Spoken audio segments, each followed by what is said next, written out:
Em 1976, esse caso aqui que ficou conhecido como Caso Carran, essa entidade apareceu para o Hermínio e a Bianca. Porém, no ano de 1994, outro caso aconteceu, porém este não ficou tão conhecido. Era o ano de 1994, cidade de Pacajus, Ceará. Uma cidade bem pequena, mas que já tinha sido palco de avistamentos de objetos desconhecidos no céu. E em uma noite desse ano de 1994, uma mulher de 28 anos, de nome Joaquina Nogueira dos Santos, voltava da vila para o sítio de nome Pedra Branca. Ela já tinha feito esse trajeto outras vezes e caminhava tranquilamente por ali, até que de forma inesperada ela começou a ver uma espécie de clarão muito forte que clareava alguns cajueiros. Então a Joaquina decidiu parar e ficar observando aquilo, o que era muito estranho para ela, pois naquela região ainda não existia rede elétrica e por onde ela caminhava era bem escuro. O trajeto era iluminado somente pela luz da lua. E nas laterais dessa rua por onde ela passava, existia vários pés de cajus bem grandes. Então ela não conseguia ver o que era aquela claridade, apenas o brilho. E a Joaquina estava parada ali quando de forma inesperada duas figuras luminosas apareceram na frente dela, um pouco mais adiante na estrada. Ela descreveu o que parecia ser duas pessoas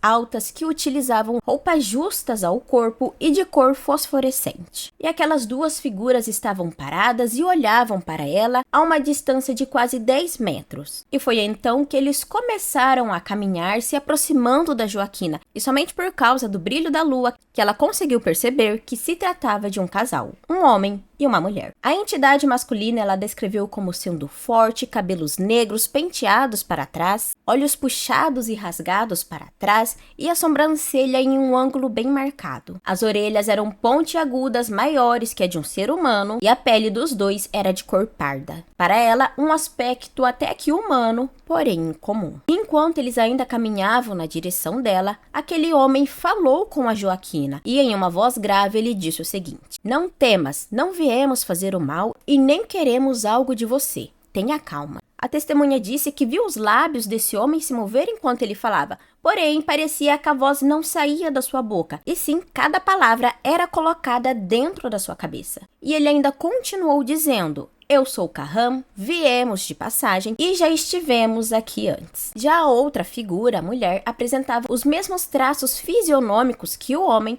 porém ela disse algo que a Joaquina não conseguiu entender. E diferente do homem, a voz daquela mulher era macia e melodiosa, bem feminina. Ela também tinha um corpo escultural. A sua silhueta era bem delineada. E essa mulher sorriu para Joaquina e então se afastou um pouco e retirou algo, um objeto do cinturão que ela utilizava. Aquele objeto se parecia muito com uma espécie de rádio que começou a fazer alguns ruídos e a mulher aproximou o objeto do ouvido direito e pronunciou algumas palavras que a Joaquina entendeu como sendo Ami, Sabata e Radam. E então sons mais altos começaram a serem emitidos daquele aparelho, era como se alguém estivesse conversando com eles. E já o homem que se apresentou como Carran também tirou algo do seu cinturão, se aproximou da Joaquina e fez indícios, algumas indicações com a mão para que ela tomasse. Era um líquido em um suporte que ela deveria colocar na boca. E a Joaquina só obedeceu, pois ela disse que se sentia como se estivesse sendo dominada, e aquele líquido estranho tinha um gosto muito ruim. Ela descreveu como sendo algo muito azedo que fez a boca dela encher de água na hora, dar náuseas e inclusive ela cuspiu várias vezes achando que fosse veneno. E o Carran se aproximou um pouco mais dela e também colocou um objeto em seu ouvido, mas ela relatou que não sentiu nenhuma dor. Esse gesto que ele teria feito era de forma educada, mas a Joaquina só foi perceber novamente tudo o que acontecia ao redor quando seu irmão de nome José de Arimateia do Carmo Santos a viu parada na estrada conversando com esses seres luminosos e imediatamente ele gritou pelo nome da sua irmã. E muito assustado ele correu ao encontro dela, enquanto que a entidade, percebendo uma segunda pessoa ali,